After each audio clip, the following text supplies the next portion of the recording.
Ќе има зголемување на обемот на ефтината дневна тарифа, најави денеска председателот на регулаторната комисија за енергетика Марко Бислимовски. Правиме сериозна анализа за последните 2-3 години за цени на електрична енергија за секој час на повеќе берзи и кога ќе бидеме готови со таа анализа, ќе кажеме кога, во колкав обем ќе имаме зголемување на ефтината тарифа во текот на ден. Претходно, за ефтината дневна тарифа, првиот чекор е направен. Ние веќе прв еден чекор направивме со воведувањето на ефтината тарифа од 13 до 15 часот.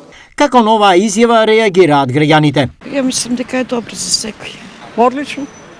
Би требало да е така, и сите домакинства гледат што поевтино да прекарат месецот.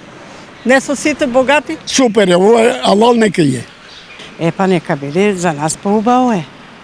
Ефтина да биде струјата, како не. Последната одлука за цената на електричната енергија на регулаторот, која се случи пред Нова година, беше намалување за нешто над 5% за домакинствата, кои се во првиот тарифен блок. За корисниците на струја од вториот блок, цената остана иста. Но домакинствата кои се во третиот блок добија повисоки сметки за безмалку 3%. И во делот каде се домакинствата од четвртиот блок, зголемувањето е од 1,8%.